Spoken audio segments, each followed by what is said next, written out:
আসসালামু আলাইকুম। ABC learning yard কর্তৃক আয়োজিত কম্পিউটার বেসিক কোর্সের তৃতীয় পর্বে সবাইকে স্বাগতম।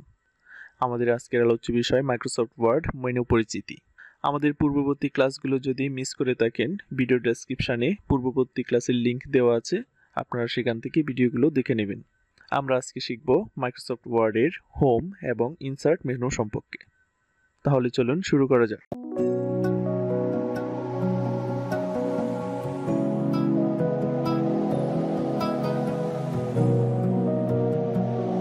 স্ক্রিনে যাওয়ার আগে চলুন আমরা জেনে নেই কম্পিউটারের একটি গুরুত্বপূর্ণ ইনপুট ডিভাইস মাউস সম্পর্কে। মাউসের মাধ্যমে সিলেক্ট, ড্রপ এন্ড ড্র্যাগ, তাছাড়া বিভিন্ন ধরনের কমান্ডের কাজ করা হয়ে থাকে। তাহলে চলুন জেনে নেই প্রথমে মাউসের গুরুত্বপূর্ণ অংশসমূহ সম্পর্কে। Left button, right button, scrolling wheel এবং কানেক্টিং ওয়্যার। এই হচ্ছে মাউসের গুরুত্বপূর্ণ চারটি অংশ। চলুন এবার আমরা স্ক্রিনে চলে যাই। গত ক্লাসে আমরা ফাইল মেনু সম্পর্কে বিস্তারিত আলোচনা করেছি। আপনারা যারা ক্লাসটি মিস করেছেন, আশা করি ভিডিওর ডেসক্রিপশনে দেওয়া লিঙ্ক থেকে আপনারা ক্লাসটি দেখে নেবেন। তো আজকে আমরা আলোচনা করব হোম এবং ইনসার্ট মেনু সম্পর্কে।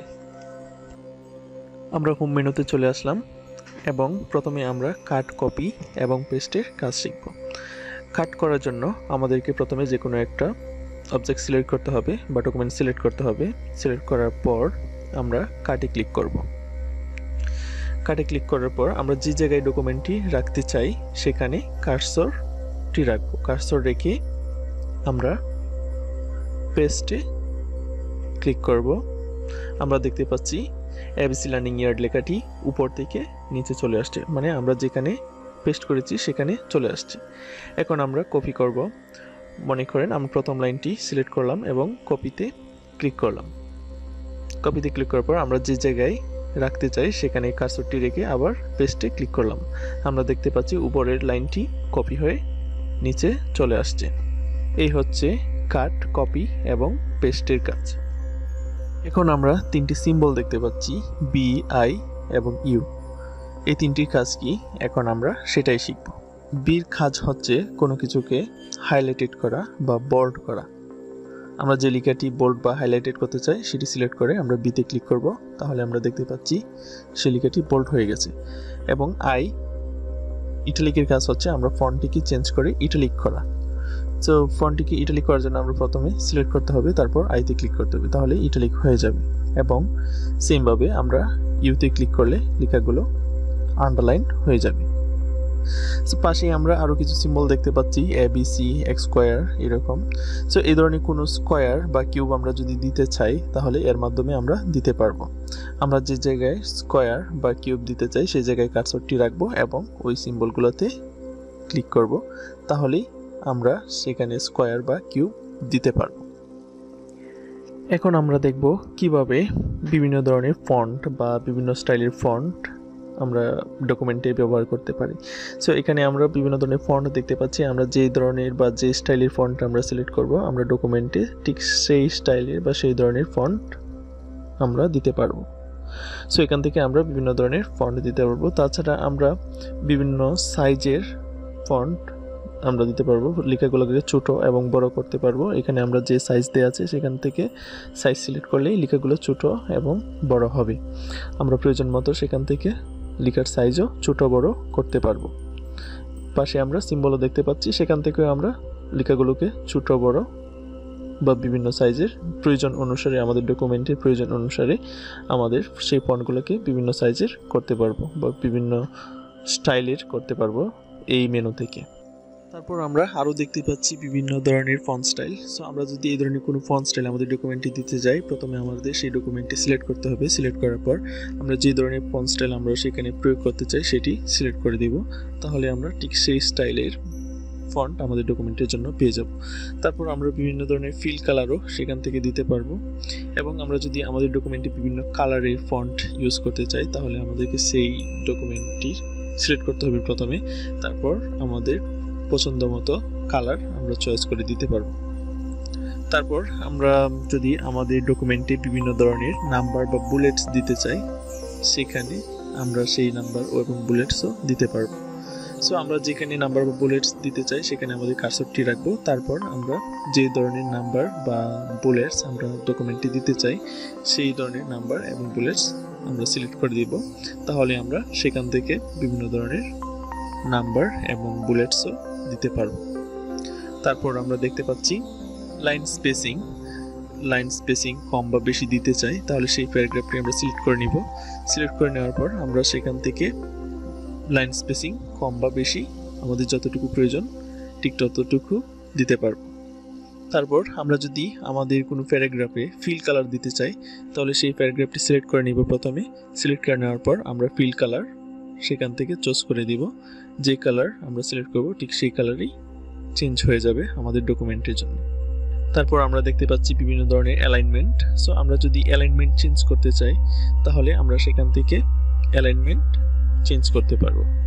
আমরা দেখতে পাচ্ছি অ্যালাইনমেন্ট চেঞ্জ হচ্ছে।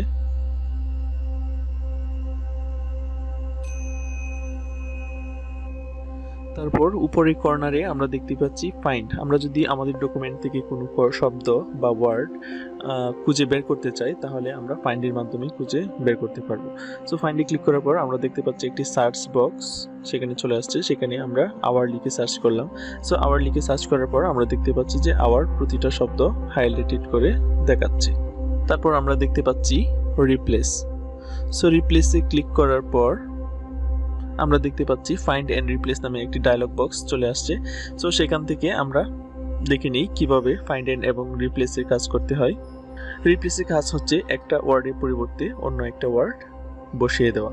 অর্থাৎ আমরা যদি ডকুমেন্টে কোনো ওয়ার্ডের পরিবর্তে অন্য একটি ওয়ার্ড বসাতে চাই তাহলে আমরা এই ডায়লগ বক্সের মাধ্যমে করতে পারবো। মনে করি আমরা আওয়ারের পরিবর্তে উই বসিয়ে দেব। আমাদের ডকুমেন্টে যতগুলো আওয়ার শব্দ আছে সবগুলো আমরা পরিবর্তন করে উই লিখে দেব। সো আমরা লিখে দিয়ে আমরা রিপ্লেস অলে ক্লিক করব। আমরা দেখতে পাচ্ছি আমাদের যতগুলো ওয়ার্ড আওয়ার ছিল সবগুলোই পরিবর্তিত হয়ে উই হয়ে গেছে। তারপর আমরা দেখতে পাচ্ছি গো টু। আমরা যদি ডকুমেন্টের কোনো পেজ বা ডকুমেন্টের কোনো লাইনে যেতে চাই, আমাদের যত নাম্বার লাইনে যেতে চাই সেখানে আমরা সিলেক্ট করে দিব। সিলেক্ট করে দেওয়ার পর আমরা গো টুতে ক্লিক করব। তাহলে আমাদেরকে সেই লাইনে বা সেই পেজে নিয়ে যাবে। তো এর মাধ্যমে আমরা এই ডায়লগ বক্সের মাধ্যমে আমরা ফাইন্ড, গো টু এবং রিপ্লেসের কাজ শিখলাম। ডিয়ার ভিউয়ার্স, এই পর্যায়ে আমরা শিখব ইনসার্ট মেনুর কাজ। প্রথমে আমরা দেখতে পাচ্ছি কভার পেজ। আমাদের ডকুমেন্টে আমরা যদি কোনো কভার পেজ ইউজ করতে চাই সেখান থেকে আমরা একটি কভার পেজ আমাদের ডকুমেন্টে অ্যাড করতে পারবো। সো আমরা যেই কভার পেজটি অ্যাড করতে চাই এখান থেকে সেই কভার পেজটি সিলেক্ট করব। সিলেক্ট করলেই সেই কভার পেজটি আমাদের ডকুমেন্টে অ্যাড হয়ে যাবে। পরবর্তীতে আমরা আমাদের প্রয়োজন মতো সেটাকে কাস্টমাইজ করে আমাদের ডকুমেন্টে ইউজ করতে পারবো। তারপর আমরা দেখতে পাচ্ছি ব্ল্যাঙ্ক পেজ। সো আমাদের ডকুমেন্টে যদি কোনো ব্ল্যাঙ্ক পেজ ইউজ করতে চাই, আমাদের প্রয়োজন হয় নতুন কোনো পেজের, সো আমরা এখান থেকে জাস্ট একটা ক্লিকের মাধ্যমেই আমাদের ডকুমেন্টে একটি নতুন ব্ল্যাঙ্ক পেজ ইনসার্ট করতে পারবো। তারপর আমরা দেখতে পাচ্ছি পেজ ব্রেক। আমরা যদি আমাদের একটি পেজকে ব্রেক করে নতুন আরেকটি পেজে নিয়ে যেতে চাই তাহলে এর মাধ্যমে আমরা নিতে পারবো। সো যে জায়গায় থেকে আমাদের ব্রেক করার প্রয়োজন সেই জায়গায় কার্সরটি রেখে আমরা জাস্ট পেজ ব্রেকে ক্লিক করব, আমাদের ডকুমেন্টটি ব্রেক হয়ে যাবে। তারপর আমরা দেখতে পাচ্ছি টেবিল। আমাদের ডকুমেন্টে যদি কোনো টেবিল ইনসার্ট করতে চাই তাহলে আমরা এই অপশনের মাধ্যমে আমাদের ডকুমেন্টে প্রয়োজন অনুসারে টেবিল ইনসার্ট করতে পারবো। সো যে কয়টা কলাম আমাদের দরকার সে কয়টা আমরা নিতে পারবো, যে কয়টা রো আমাদের দরকার সে কয়টা রো আমাদের ডকুমেন্টে অ্যাড করতে পারবো। তারপর আমরা দেখতে পাচ্ছি পিকচার। আমাদের ডকুমেন্টে যদি কোনো পিকচার অ্যাড করার প্রয়োজন হয় তাহলে আমরা এই অপশনের মাধ্যমে আমাদের ডকুমেন্টে পিকচার অ্যাড করতে পারবো। সো যে পিকচারটা আমরা সিলেক্ট করতে দরকার সেই পিকচারটি আমরা সিলেক্ট করব।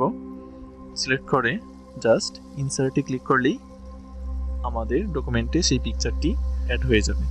তারপর আমরা দেখতে পাচ্ছি ক্লিপ আর্ট।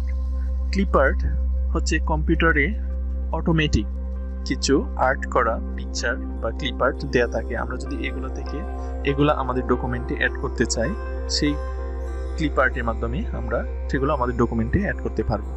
সো আমরা যেই ক্লিপ আর্টটি আমাদের ডকুমেন্টে অ্যাড করতে চাই জাস্ট সেটিতে ক্লিক করলে সিলেক্ট করলে আমাদের ডকুমেন্টে অটোমেটিক অ্যাড হয়ে যাবে। সো আমি যে জায়গায় ক্লিপ আর্টটি রাখতে চাই সেই জায়গায় কার্সরটি রেখে আমরা কাঙ্ক্ষিত ক্লিপার্টে ক্লিক করলেই সেটি আমাদের ডকুমেন্টে অ্যাড হয়ে যাবে। তারপর দেখা যাচ্ছে শেপস।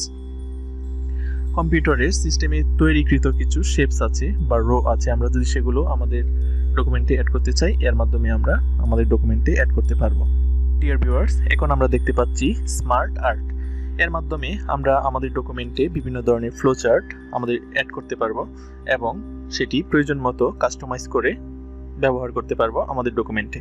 সো আমরা যেই ফ্লো চার্টটি আমাদের ডকুমেন্টে ইউজ করতে চাই সেটি সিলেক্ট করে ওকে করব, তাহলে আমরা দেখতে পাচ্ছি আমাদের ডকুমেন্টে সেই ফ্লো চার্টটি অ্যাড হয়ে গেছে। তারপর এখানে আমরা দেখতে পাচ্ছি চার্ট। সো চার্টের মাধ্যমে আমরা আমাদের ডকুমেন্টে বিভিন্ন ধরনের বিভিন্ন স্টাইলের চার্ট আমরা ইউজ করতে পারবো। সো আমরা যে চার্টটি ইউজ করতে চাই সেটি সিলেক্ট করব, সিলেক্ট করে তারপর ওকেতে ক্লিক করব। ওকেতে ক্লিক করার পর আমরা দেখতে পাচ্ছি আমাদের ডকুমেন্টে একটি চার্ট অ্যাড হয়ে গিয়েছে।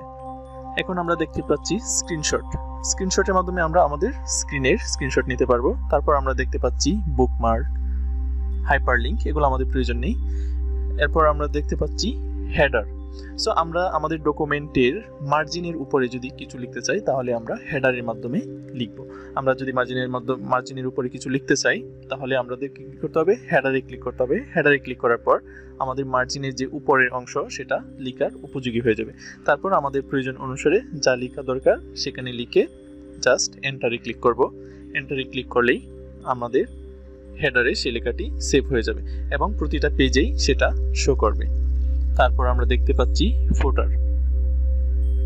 ফুটারও সেম, আমাদের মার্জিনের নিচের অংশে, আমাদের পেজের মার্জিনের নিচের অংশে আমরা যদি কিছু লিখতে চাই তাহলে আমরা ফুটারের মাধ্যমে লিখব। সো ফুটারে ক্লিক করার পর মার্জিনের নিচের অংশও লেখার উপযোগী হয়ে যাবে এবং সেখানে আমরা প্রয়োজন মতো যা লেখার সেটা লিখতে পারবো। আমাদের লেখা হয়ে গেলে আমরা আবার সেমভাবে এন্টারে ক্লিক করব।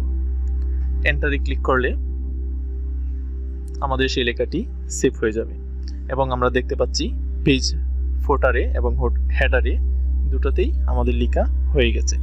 তারপর আমরা এখানে দেখতে পাচ্ছি পেজ নাম্বার। আমরা যদি আমাদের পেজের ডকুমেন্টের পেজ নাম্বার দিতে চাই তাহলে আমরা পেজ নাম্বারও দিতে পারবো।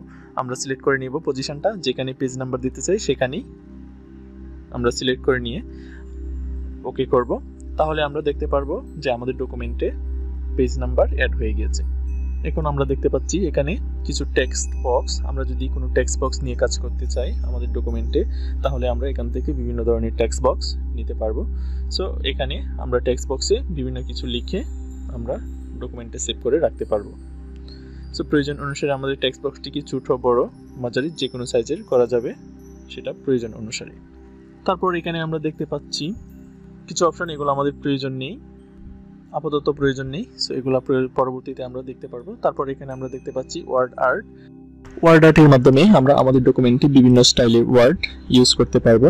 সো আমরা যে লেখাটিকে স্টাইল করতে চাই সেটি সিলেক্ট করব প্রথমে, তারপর কাঙ্ক্ষিত স্টাইলটি সিলেক্ট করব। সিলেক্ট করলে আমরা সেই স্টাইলের ফন্ট বা ওয়ার্ড আমাদের ডকুমেন্টে পেয়ে যাব এবং সেটিকে আমরা প্রয়োজন অনুসারে ছোট বড় যেভাবে খুশি সেভাবেই ব্যবহার করতে পারবো।